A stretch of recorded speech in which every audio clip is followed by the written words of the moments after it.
마지막으로 신라시대의 고승이자 잘 알고 계시는 왕호 천축국전이라고 하는 여행기를 쓴 해초 스님에 대해 이야기를 해보도록 하겠습니다.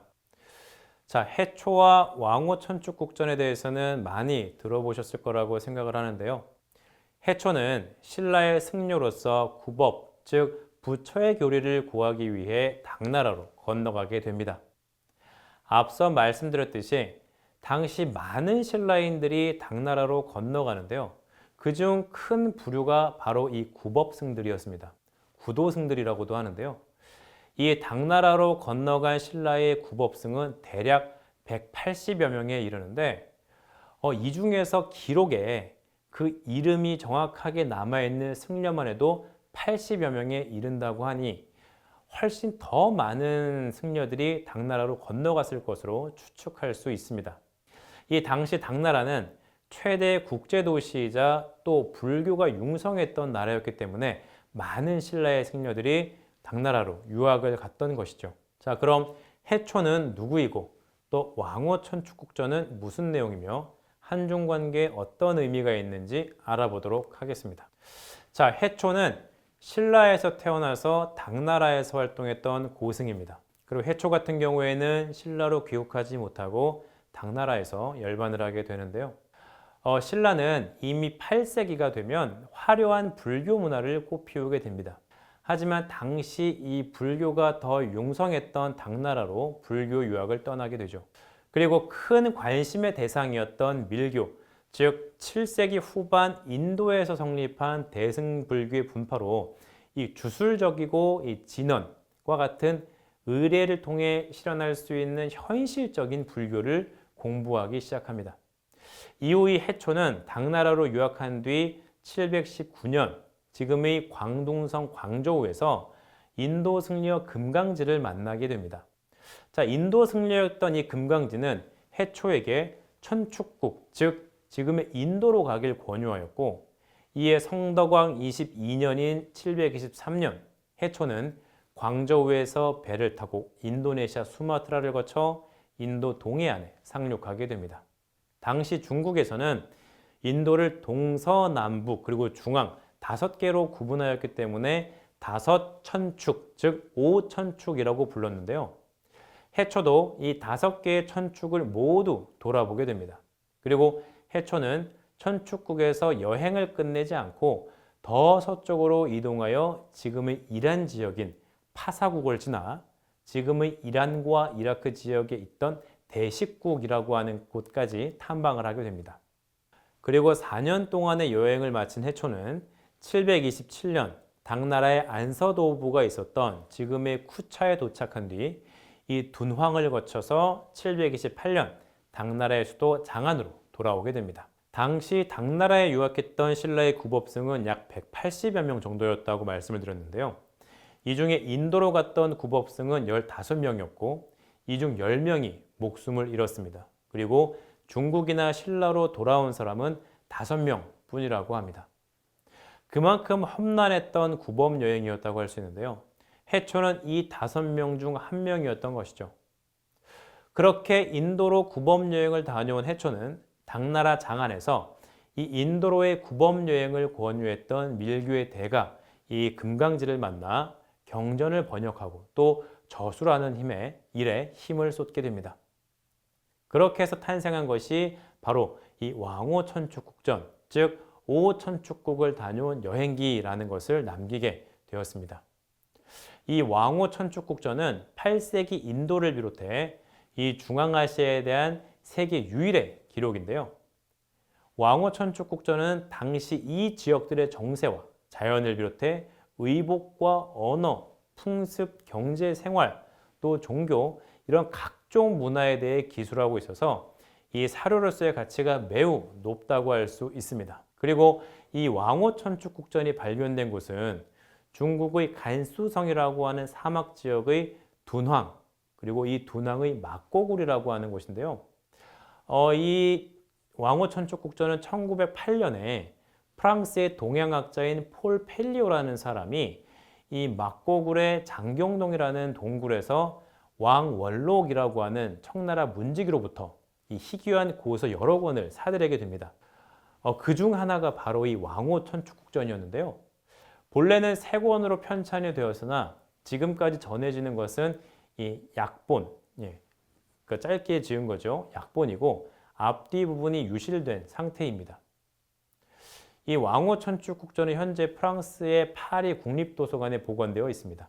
참고로 이 막고굴에는 해초의 흔적 외에도 신라의 흔적이 남아 있는데요. 막고굴의 제61번 굴에 새겨진 이 오대산도라는 그림이 있는데 이 그림에 신라 송공사, 즉 신라에서 보낸 공양 사신들이 이 오대산도라고 하는 그림에 그려져 있고요. 또 이를 통해서 신라의 사신단이 중국의 서쪽 사막 지역인 이 두낭까지 왔다는 것을 확인할 수 있습니다. 그만큼 신라와 당나라의 교류 관계가 매우 깊었다는 것을 볼 수 있는 사례이죠. 이외에 제355번 굴의 벽화에는 조우관이라고 하는 이 삼국시대에서 사용된 전통 모자를 쓴 신라인 2명이 그려져 있어서 당시의 교류 흔적을 확인할 수 있습니다. 자, 이처럼 8세기 당나라에서 활동했던 신라 고승 해초에 대해서는 대부분 이 왕호 천축국전의 저자 정도로만 알고 있는 경우가 대부분입니다. 이러한 내용들은 우리가 학교 역사 시간에도 많이 배우는 내용이기 때문에 이미 익숙한 내용일 텐데요. 반면 해초가 당시 당나라에서 어떤 활동을 했고 어떻게 평가되고 있었는지에 대해서는 많이 알려져 있지 않습니다. 물론 해초에 대한 기록 자체가 많이 남아있지 않기 때문이기도 하지만 이 왕호 천축국전이 갖는 의미가 너무 크기 때문에 상대적으로 다른 부분의 의미가 축소된 걸지도 모르겠습니다. 이 해초가 당나라에서 했던 여러 가지 일들 중에서 가장 대표적인 행적을 꼽으라면 바로 기우제입니다. 그러니까 기우제는 말 그대로 비가 오지 않을 때 비가 오기를 바라면서 했던 제사인데요. 당시 당나라의 황제였던 대종은 774년 이 인도를 다녀온 해초에게 기우제를 지내라고 명을 내립니다. 그리고 지금의 산시성, 시안인 그 장안교회의 선유사라는 곳에서 기우제를 지내게 되죠. 해초가 지냈던 기우제와 관련하여 현재 해초가 이 당나라 황제에게 올린 하옥녀 담기 우표라고 하는 이 하표가 전해집니다. 이 하표라고 하는 것은 기쁜 일을 전하는 표를 말하는데요. 이 당시에 기우제를 지냈더니 비단 같은 비를 만족스럽게 뿌려주었다라는 내용을 담고 있습니다. 그러니까 기우제를 지내서 비를 내리는데 성공했다라는 것이죠. 자, 당시 가뭄이 심할 때 당나라 조정에서는 각 사찰에 비 오기를 바라는 이 경문을 외우도록 했다고 합니다. 그런데 해초의 기우제는 황제의 명을 직접 받았고 또 결과 보고까지 한 경우이기 때문에 어떻게 보면 범국가적인 행사로 치러졌을 것으로 추정이 되고요. 그렇기 때문에 그 규모나 또 국가적인 관심이 대단했을 것으로 보입니다. 그리고 그 이후에 해초의 명성은 더욱 높아지게 되죠. 그리고 해초를 기리기 위해서 2003년 지금의 중국 시안시에 있는 선유사에 비를 하나 건립하게 됩니다. 중국 정부와 그리고 한국의 조계종이 각각 비용을 부담해서 이 비석을 건립하였는데요. 그리고 이 비석을 세우기 위해서 기념비 각을 같이 세웠는데요. 이 기념비 각에 걸리는 글씨 같은 경우에는 김대중 전 대통령이 직접 썼습니다. 이 비석의 건립을 준비하는 과정에서 이 한국과 중국의 불교계가 같이 요청을 하였다고 하니 이 해초는 오늘날 한국과 중국의 종교계 교류에도 영향을 미치고 있다고 볼 수 있습니다. 자, 오늘은 이 신라 시대의 인물이었던 최치원과 장보고 그리고 해초 등의 인물을 통해 당시 신라와 당나라의 교류에 대해서 살펴보았습니다. 이들은 각각 학자와 장군 그리고 승려로 신분과 역할이 모두 달랐는데요. 이를 통해 당시 두 나라의 교류 범위가 얼마나 넓었는지 또 신라가 어떻게 당나라에 영향을 미쳤는지 확인할 수 있었습니다.